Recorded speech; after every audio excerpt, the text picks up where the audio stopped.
Hello everyone. Today we'll be taking up with question number 7 and question number 8 of profit prior to incorporation. In this question 7 is the most important question in the chapter. Okay, it has many good adjustments and you can do extra practice of similar questions from university paper set also. So understand the question thoroughly well. Be attentive. OMSI Limited was incorporated on 1st August 2017, that is the date of incorporation, to take over the running business of Srinath and Company. Okay, take over the business with effect from 1st April 2017, that is the date of acquisition. The company received the certificate of commencement of business on 1st October 2017. Ignore.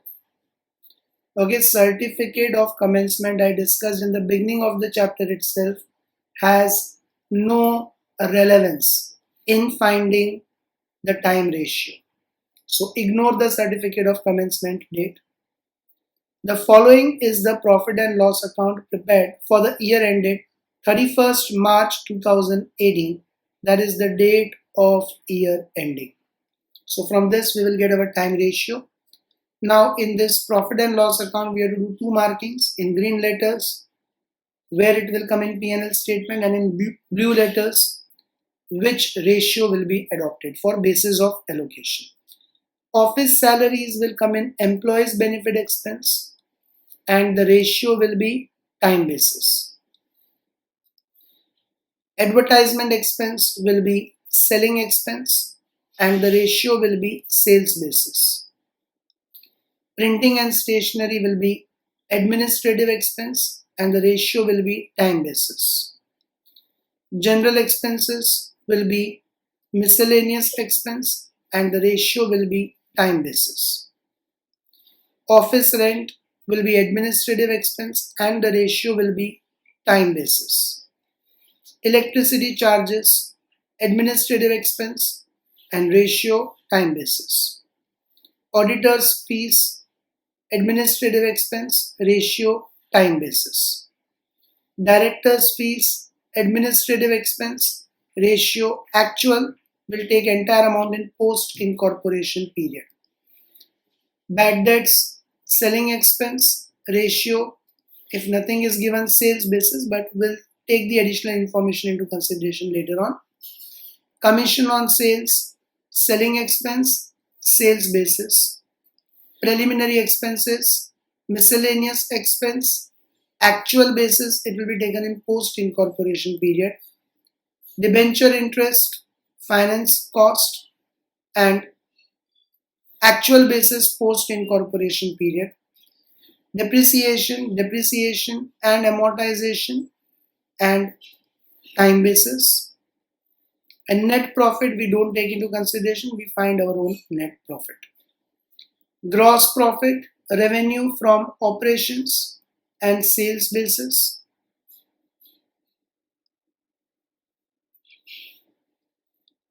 Share transfer fees, other incomes. Now share transfer fees means share will come into existence only after the company is incorporated. So on actual basis it will be taken entirely in post incorporation period. In the summary all of you can include this in other incomes. Okay, if you are given with share transfer fees in other incomes, then that will go in actual basis and in post incorporation period. Okay, actual basis and entire amount will go in post incorporation period. In the summary you can include this in other incomes. Now additional information is what makes this question very important. Look at it in detail. Total sales for the year is amounted to rupees 16 lakhs. Total sales 16 lakhs, out of which sales of clearly given pre-incorporation period is 4 lakhs. So post-incorporation period will be 8 lakhs. Directly from this we get the sales ratio. Pre is 4 lakhs, post is 8 lakhs, so 1:2. Gross profit was earned at uniform rate of 10%. So you can see 16 lakhs, 10%, 1,60,000 is the gross profit. But ignore that because as such we are going to take it in sales ratio. And then gross profit was at uniform rate of 10% of selling price throughout the year, and commission of 0.5% was paid on sales. So that also you can see 16 lakhs, 0.5% commission comes to 8,000. But that also we are going to take in sales ratio, so ignore that. Okay, this entire portion you will ignore as we have already taken them in sales ratio. So this information has no relevance. Just ignore this information as we are already taking gross profit and commission on sales ratio basis, so it has no relevance. Now, office rent was paid at 1,400 per month up to 30th September, and thereafter it was paid at 1,800 per month. General expense, so this will have to make the workings. Office expenses cannot go in this, it will go in administrative expense, but it cannot go exactly in time ratio. Okay, it will go on actual basis as per the information given in the question. So for that we'll make a separate workings. For office rent we will make separate workings and we won't take it in time ratio because exclusive information is given that in which months what rent is there, so we can directly find out what is the rent of pre-incorporation period and post-incorporation period. We would rather take it on actual basis. General expenses include 3,200 towards sales commission. So general expenses we have marked as miscellaneous, but out of this 3,200 which is of sales commission would go in selling expense and that would go in sales ratio. Remaining 8,000 minus 3,200, 4,800. Do it in calculator. 8,000 minus 3,200, 4,200. That general expense will go in miscellaneous expenses in time ratio. Okay, so here also we won't adopt this basis because exclusive note is given. So general expense include 3,200 towards sales promotion. Sales promotion expense of 3,200 will go in sales expenses, selling expenses, and basis adopted will also be sales ratio. 8,000 minus 3,200, remaining 4,800 will go in miscellaneous expenses, and that remaining general expense goes in time ratio. Anyway, for this also we will make a separate workings, okay, as we have mentioned it over here, so confusion won't arise. Bad debts written off. Debt of 800 is from prior period and 1,600 is in respect of goods sold in September. Now September comes in after 1st August date of incorporation, so that is post incorporation period. So 800 pre-incorporation, 1,600 post-incorporation, total 2,400. Instead of sales ratio, we will take it on actual basis. Okay, because it is clearly given that pre-incorporation period debts are 800 and post-incorporation debts are 1,600. So instead of sales ratio, we will take it on actual basis. Depreciation includes 3,200 for the assets acquired in post-incorporation period. So in depreciation also we cannot exactly adopt the time ratio. That also will make a separate workings. 3,200 is acquired in post-incorporation period, so that entire amount will go in post-incorporation period only. And 4,200 minus 3,200, 1,000. Now that is of assets acquired before post-incorporation period. So that we have to allocate in time ratio because that asset is used for full year, pre-period also and post-period also. Okay.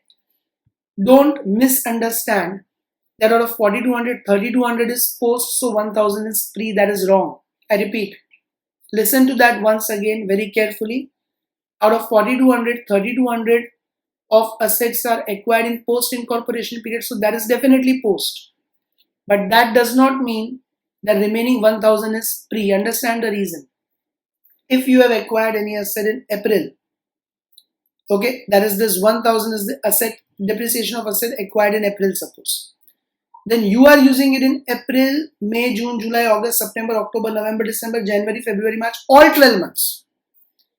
3,200 is acquired in post-incorporation period, so that asset will be used in post period only, so that entire depreciation goes in post. But the other asset which is acquired in pre-incorporation period, will be used in pre also and post also, so that will go on time ratio. Okay, we'll explain you in detail when we make the workings. For this also we will be making the workings, but the logic must be clear that any asset acquired in post incorporation period, that depreciation is definitely post. But any asset which is acquired in pre-incorporation periods, depreciation is not pre, because depreciation is provided after you acquire the asset. So if you acquire any asset in pre-incorporation period, you will use it in pre-period also and post-period also. You will use it for all 12 months. So that depreciation will not go only in pre. That will go in time ratio in pre as well as in post. Here workings involved will be more in number. So all of you look at the workings which we are going to make over here. As I said, the question is very important. First workings, as usual, we will make for time ratio. That is simply the 3 dates to be arranged in ascending or chronological order. Earliest is 1st April 2017. In the chronological order, next is 1st August 2017. And then the year ending is 31st March 2018.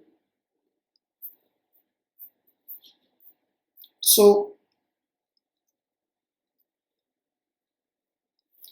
April, May, June, July. 1st August means August will not be included. April, May, June, July.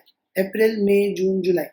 4 months is pre-incorporation period, and August to March, remaining 8 months is post-incorporation period. 4 divided by 4 is 1. 8 divided by 4 is 2. So 1 is to 2. 1 plus 2 is 3.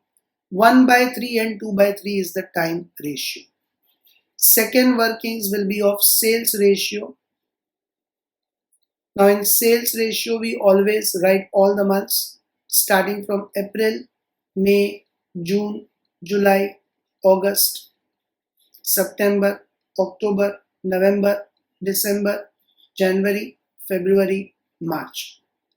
Now April, May, June, July, first 4 months are pre-incorporation period, and August, 1st August onwards till March, remaining 8 months are post-incorporation period. However, this information is directly given in adjustment 1, which gets directly the sales ratio even if you don't write these months. Total sales for the year amounted to rupees 16 lakhs. So total sales 16 lakhs. Okay, total sales 16 lakhs. And then out of which pre-incorporation period sales is rupees 4 lakhs. Pre-incorporation means these 4 months sales is 4 lakhs. So 16 lakhs minus 4 lakhs. What will be the sales of remaining 8 months? 12 lakhs. Now 4 lakhs and 12 lakhs, if you cancel all the 5 zeros, then 4 and 12 will remain. 4 divided by 4 is 1, 12 divided by 4 is 3, 1 is to 3, 1 plus 3 is 4.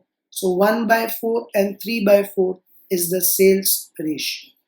Okay, I hope everyone is clear with this.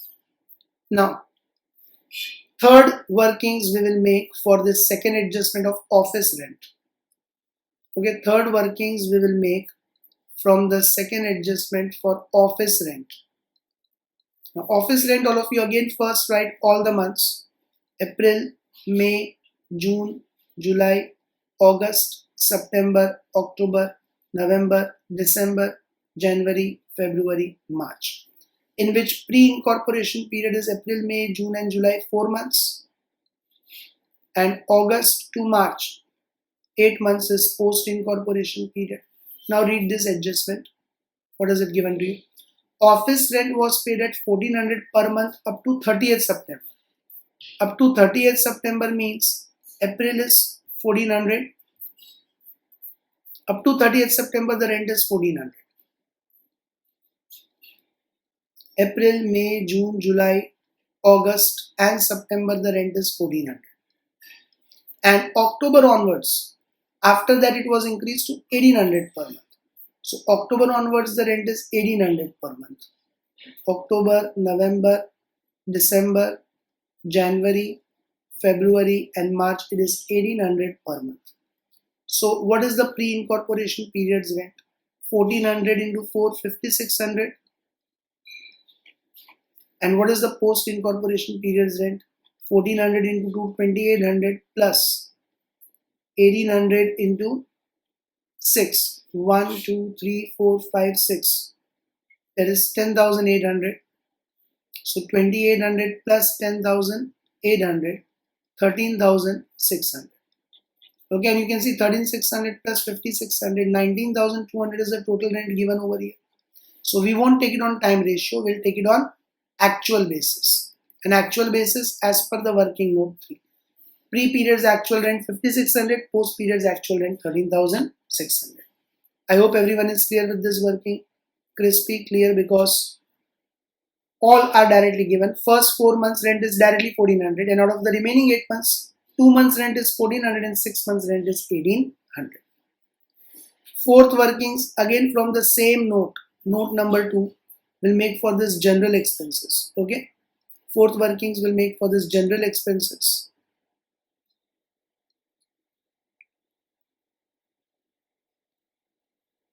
What workings? General expenses are 8,000. Okay, general expenses are 8,000, but from that it is given, it includes 3,200 towards sales commission. So sales commission 3,200 means we can say that other general expenses are how much amount? Other general expenses would be 8,000 minus 3,200, 4,800. Okay, 8,000 minus 3,200, that is 4,800. Now, sales commission will go in selling expense and in sales basis, whereas other general expenses will go in miscellaneous expense and in time basis. So from this workings, we get the same. Okay. And then last workings we will make for depreciation also.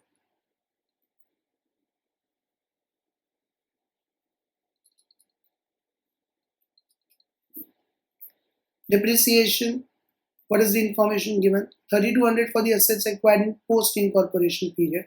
So total depreciation amount is given 4,200. How will we classify that? Understand it. Out of 4,200,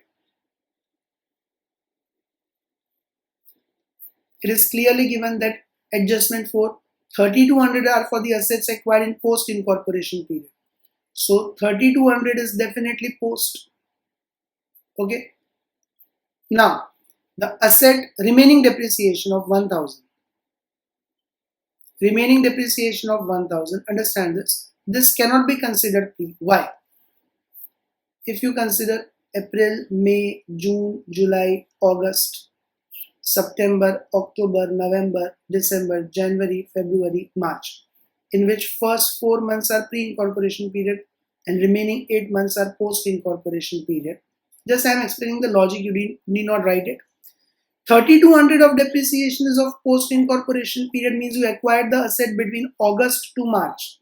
So if you acquired any asset in August to March, means you are going to use it from August to March. So this entire depreciation will go in post-incorporation period. But if you acquired any asset, now remaining 1,000, no information is given, means it is there from the first month. So if you acquired any asset in April, then you will be using it in April, May, June, July, August, September, October, November, December, January, February, March, all the 12 months. So remaining 1,000 of depreciation is, we assume, of the asset acquired in the first month, or since past years it is already there. That depreciation and asset we are using for whole year, so that will go on time basis. 4 months you are using in pre-period and 8 months you are using in post-period, so 1:2 ratio. So remaining 1,000 of depreciation will go on time basis. Time basis means pre would be 4 months, that is 1. Post would be 8 months, that is 2, as we have obtained the time ratio 1:2. Okay, so 1:2 means 1/3 and 2/3. So what is 1000 into 1 by 3, 333. And what is 1000 into 2 by 3? 667. So pre is 333, post will be 667 plus 3200, 3867 will be the total amount of depreciation in post incorporation period. Okay, I hope everyone is clear with this logic. Otherwise, pause and rewind and listen to it once again. Okay, this is very important. 3200 is post, that doesn't mean 1000 is pre. That means 1000 is the depreciation of the asset acquired either in the beginning of the year or it is already there since past years. So that asset is being used for full year, so that 1000 of depreciation will go on time ratio. Time ratio means 1:2. So 1000 into 1 by 3, 333 is pre-depreciation, and post will be this 1000 into 2 by 3, 667 plus this 3200 entirely post 3867. I hope everyone is clear with all the workings in this question, or else you can pause and rewind the video and listen to it once again. It's a very important, most important question in the chapter. Okay.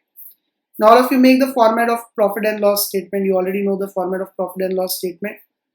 Heading: statement of profit and loss of Messrs. OMSI Limited for the year ended on 31st March 2018 with the apportionment of profits between pre and post incorporation period, and columns particulars, basis, note number, total, pre-post, and then you know the incomes and expenses to be written in that.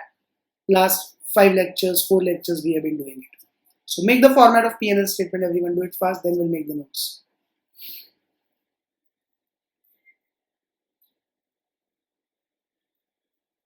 Okay, I assume everyone has made the format. So let's start with the notes now. Okay. First note will be for revenue from operations. That will include gross profit. Now you all can see the gross profit is how much? 1,60,000. Okay, only single amount. So directly we will write 1,60,000 in last column. Second note, we do have other incomes here. So other incomes, in that we have share transfer fees. The amount of share transfer fees is 2,000, you all can see here. So directly in the last column 2,000 will come again because only single amount is there, so basis we can directly show in P&L statement. Third will be employees benefit expenses, because in expenses C, D, E, F, do C we don't have change in inventories and cost of materials consumed. D we don't have direct purchases. So directly E we have employees benefit expenses. In that we have salaries over here 48,000. Okay, that will go single amount, so we'll write right now the amount only 48,000. Salaries 48,000.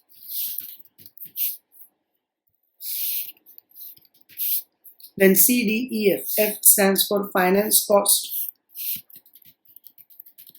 Now in finance cost, do we need to make the columns or not? Basis, total, pre-post. How many items do we have in finance cost? Check it, everyone. Only one item of debenture interest, so no need to make it. When do we make the columns of basis, total, pre and post? When there are minimum 2 items of finance cost. Moreover, both are on different basis. Okay, but here we have only single item of finance cost, so no need to make the columns. Directly you can record debenture interest of 7,200. Directly debenture interest 7,200 in last column. Then fifth note will be for C, D, E, F, do depreciation and amortization.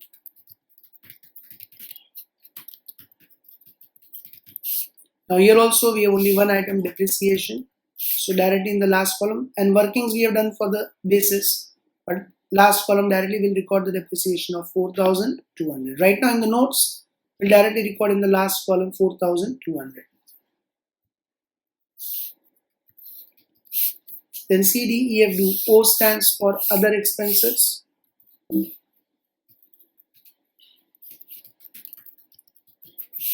Now in other expenses, first item what we have is administrative expenses. Now administrative expenses, all the items marked as A will be taken. So very first we have EBSA, this A. Printing and stationery, time basis 3000. And time ratio you all can see in working note 1 is 1:2. So printing and stationery,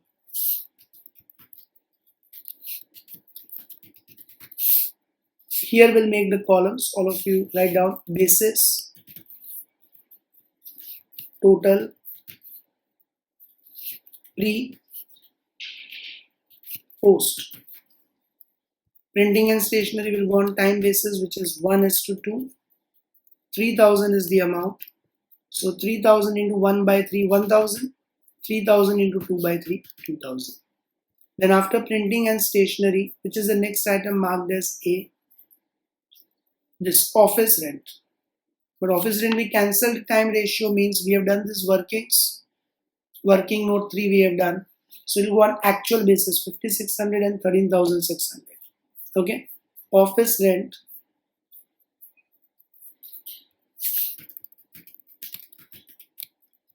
We have done working note 3 for that. It will go on actual basis. Total is 19200 and as done in working note 3. 5600 is pre amount and 10,000, 12,800. Sorry. Third working 13,600 is post amount. Okay, 5600 and 13,600 is post amount.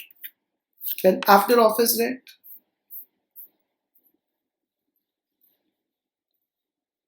electricity charges, time ratio 1800. Okay, electricity charges, time ratio 1800. So all of it add on electricity charges.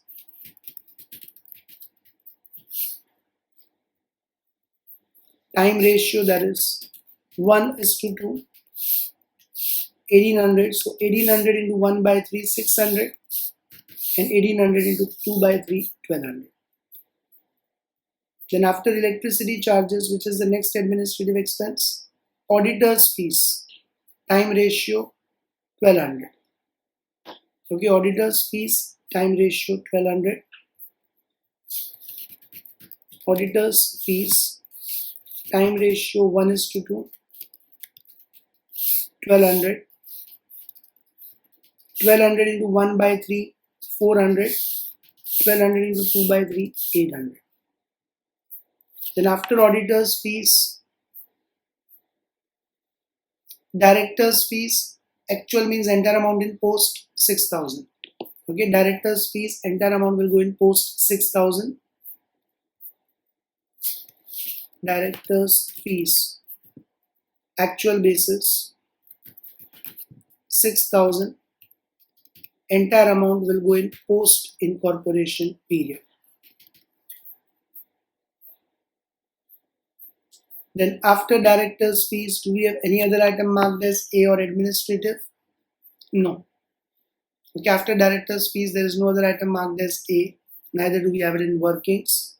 So total of this can be done. Okay.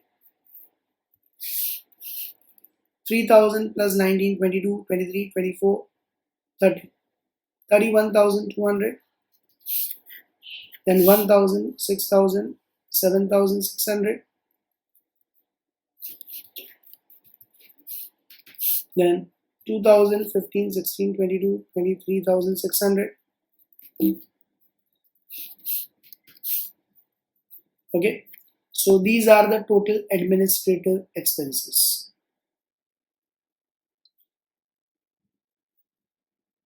Now after administrative expenses, we'll have selling expenses.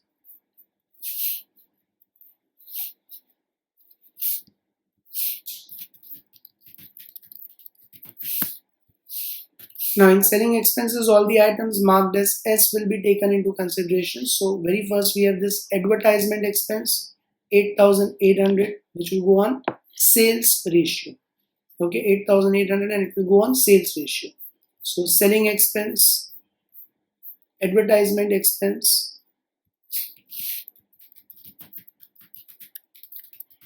sales ratio is calculated as 1:3 in the second working note.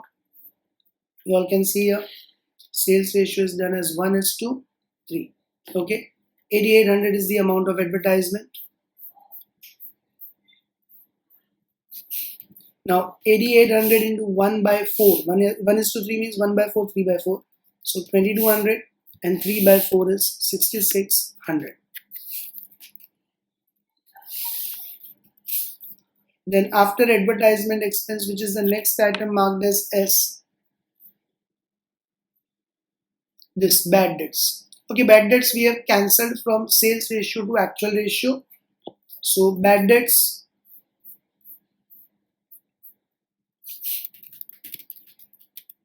it will not go on sales ratio, it will go on actual basis. And actual basis is given in adjustment 3.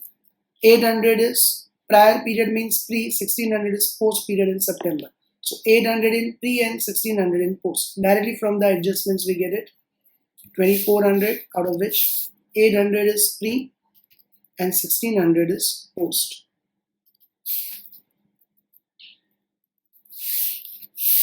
Then after bad debts we have next selling expense, commission on sales. Sales basis 8,000. Okay, commission on sales basis 8,000 rupees. So all of you write down. After bad debts, commission on sales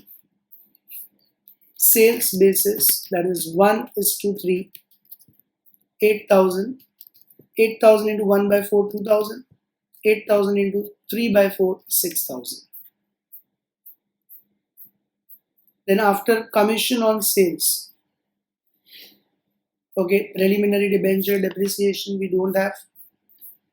This 3,200 of general expenses marked as selling expense, which we have done in working note 4. 3,200 is of sales commission. So sales commission will go in sales ratio, that is 1:3. Sales commission 3,200.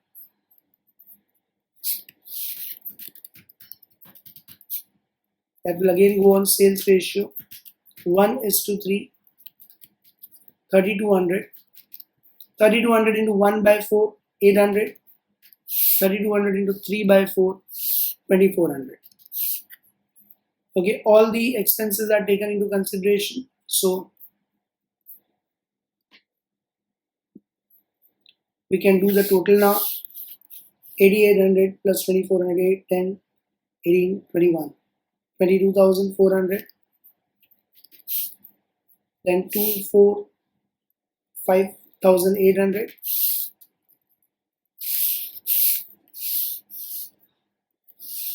And then 6, 7, 13, 15, 16, 600. You can do it in calculator, everyone. Okay, so these are the total selling expenses which we have taken in consideration. Now after selling expenses, the last would be miscellaneous expenses.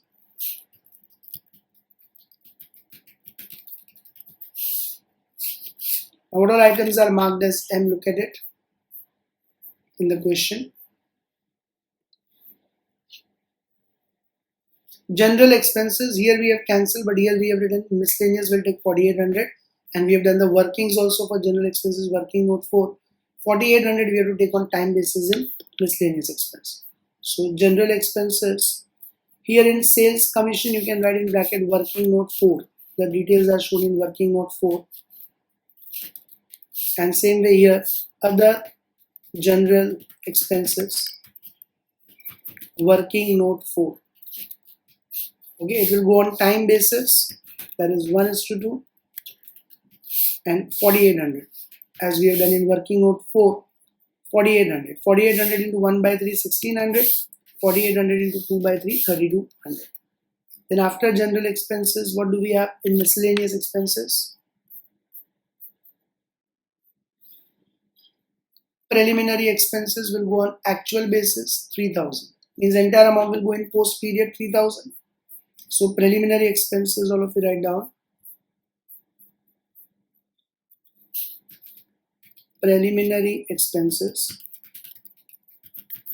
actual basis, entire amount will go in post incorporation period, 3,000. Now we can get the totals of miscellaneous expenses. 4 plus 3, 7,800. 1,600 plus 0, 1,600. And 3,200 plus 3,000, 6,200. Final total we need now of all the expenses.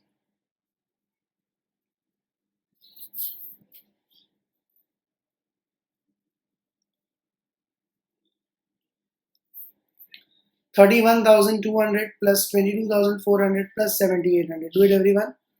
31,200 plus 22,400 plus 7,800. That comes to 61,400. Then same way, 7,600 plus 5,800 plus 1,600. That comes to 15,000.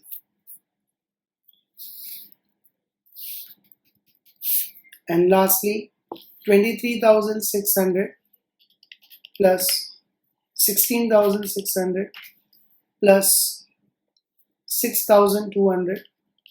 That comes to 46,400. Okay, these are the total other expenses. So now we can make the profit and loss statement based on these notes. Okay. Revenue from operations, basis of allocation will be sales, that is 1:3. Note number 1. See note number 1, what is the amount? 1,60,000. 1,60,000 into 1 by 4, 40,000. And 1,60,000 into 3 by 4, 1,20,000. Other incomes includes share transfer fees. You all can see here, this gross profit we have taken.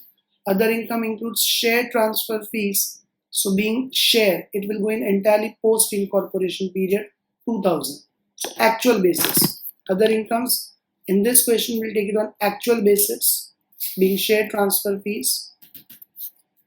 Note number 2. So entire amount of 2,000 will be taken in post incorporation period. Okay, now we can get the total incomes. 1,62,000,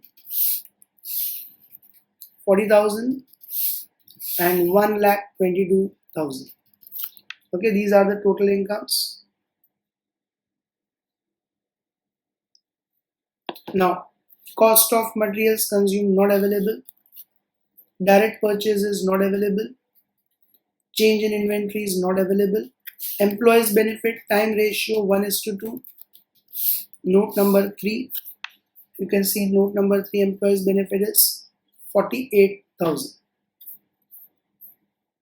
So 48,000 into 1 by 3, 16,000 and 48,000 into 2 by 3, 32,000.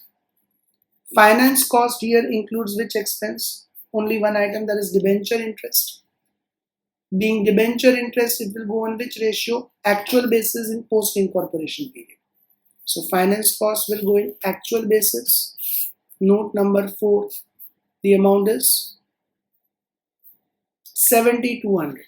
Okay, so entire amount will go in post incorporation period because it is related to debentures which can be issued by the company only after the company is incorporated. So entire 7,200 in post incorporation period. Depreciation will go in as per the note, as per working note. We have done working note for that. So working note 5, because some amount goes in time ratio and some amount goes in post incorporation period. So working note 5 also and note number 5 also. Note number 5 has amount 4,200. Okay, note number 5 has amount of 4,200. And from working note 5, 333 goes in pre and 3867 goes in post. So 333 goes in pre and 3867 867 goes in post. Other expenses as per the note number 6. So there we have done as per the note 61,400, 15,000, 46,400. Okay, 61,400, 15,000, 46,400. So total of expenses now we can do it. 48,000 plus 755 plus 459, 50, 60, 110, 120, 1,20,800. Then 16, 15, 31,333. Then 32, 39, 42, 88, 89,467.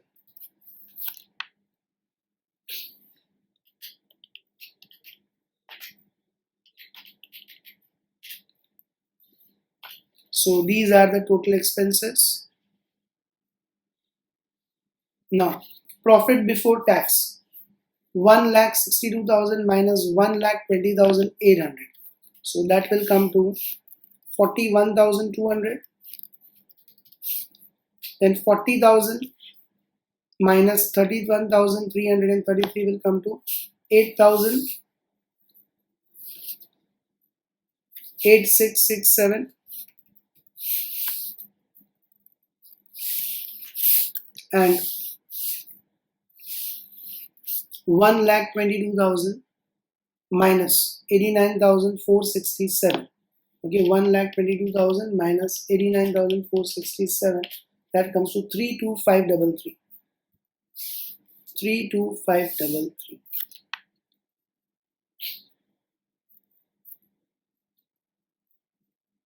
Now, taxes are not given in the question. Corporate tax is not given. So, taxes are nil. And same amount is profit after tax, that is 41,200, 8667, 32533. Okay, so these are the final answers. And what journal entry would you pass for this 8667 if asked in the exams? Profit and loss statement account debit. And being pre-incorporation profit, one-time profit, we transfer it to capital reserve.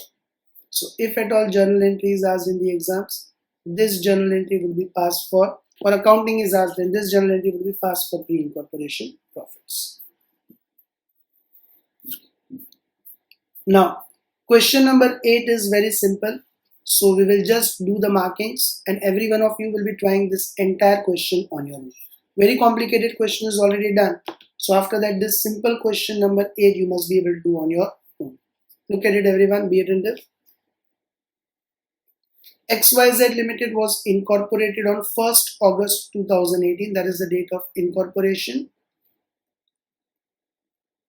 And commenced business on 1st September 2018. So ignore that. I told you certificate of commencement is not taken into consideration. Okay, ignore that. Then the company bought the business of XYZ Limited, bought the business with effect from 1st April 2018, that is the date of acquisition. From the following figures relating to the year ending on 31st March 2018, it should be. Okay, this is August 18, September 18, so this should be 31st March 2019. Make the correction everyone, 31st March 2019. That is date of year ending.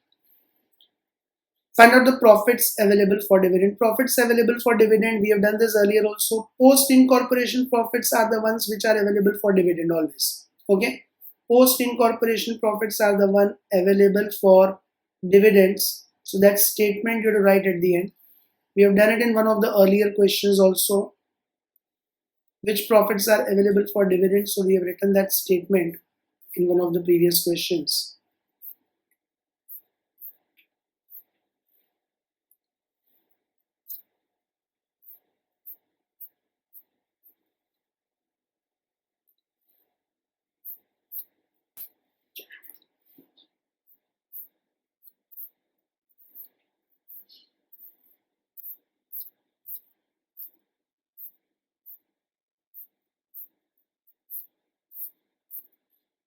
This one. So you can see here, we had done it earlier in question number. See, in the solution of question number 4, you'll find this statement at the end. Thus, the profits available for dividend are 19,75,000. Which was that 19,75,000 post incorporation profit. So that you have to do in this question number 8 also. You are asked what profits are available for dividend. So whatever answer you get in post incorporation column, that final profit will be available for dividend. Now sales for the year were rupees 4 lakhs. So these are the total sales for the whole year, of which sales up to 1st August were 1,42,000. Up to 1st August means these are 1st August is the date of incorporation. So this is pre-incorporation period. 1st August means it is pre-incorporation period. Purchases for the year were rupees 2 lakhs, out of which purchases up to 1st August is 1 lakh. So this is again pre-incorporation purchases. Purchase ratio will have to be obtained because this discount income is given which we take on purchase basis. Let us do the markings. All of you will try the question on your own. So do the markings properly.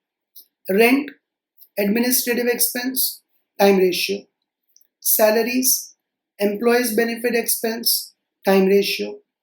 Directors fees, administrative expense, actual ratio. Interest on debentures, finance cost, and debentures, so actual basis. Okay, directors fees and interest on debentures both are formed only after the company gets its existence certificate of incorporation. Both will go in post incorporation period. Auditors fees, administrative expense, time ratio. Discount on sales, so selling expense, sales ratio. Depreciation and amortization, time ratio. General expenses, miscellaneous expenses, time ratio. Advertising, selling expense, sales ratio. Stationery and printing, administrative expense, time ratio. Commission on sales, selling expense, sales ratio. Bad debt, selling expense. Now look at this adjustment. Bad debts of 10,000 relate to debts created prior to incorporation, means pre-incorporation. So actual basis. What actual basis? Out of 25,000, pre-incorporation bad debts are 10,000. 10,000 relate to debts prior to incorporation, means remaining are related to post-incorporation 15,000. So actual basis 10,000 will go in pre-incorporation period and remaining 15,000 will go in post-incorporation period. Interest to vendor on purchase consideration, finance cost, and time basis, but up to the date of repayment 1st August for October.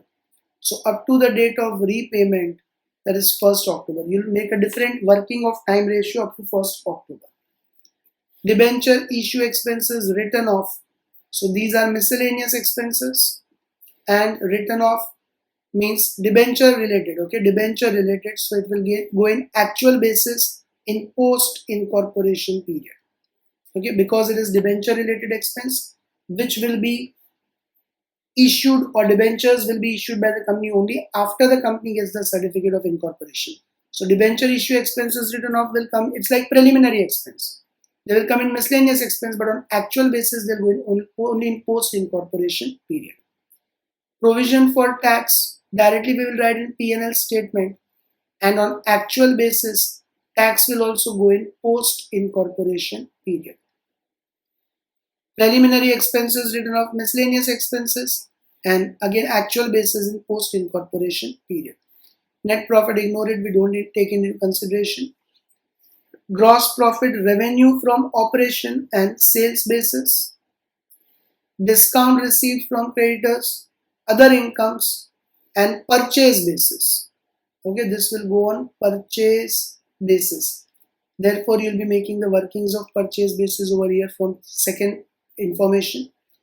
Income from investment, also other incomes, but it will go on time basis. Now investment can be made in the beginning of the year, so it will go on time basis. Now one thing to be noted here, for other incomes, you will make in the notes of other incomes, you'll make the columns. Which columns? Basis, total, pre, post. Why will you make these columns for other incomes? Because there are two items of other incomes. Okay, as in finance cost, I said to you, when do we make these columns? When there are two or more items and both are on different basis. Here there are two items and both are on different basis. One is on purchase basis, the other is on time basis. So for other incomes, you'll make the columns in the notes, basis, total, pre and post, in which discount will go on purchase basis and income from investment will go on time basis. So like we make for finance cost and other expenses, same way for other incomes also you'll make the columns in the notes. Okay, so all of you must be able to try question number 8 on your own. Any doubts, then I'm just a call away. You can ring me up or WhatsApp me and ask the doubts to me. Bye everyone, take care, see you in the next lecture.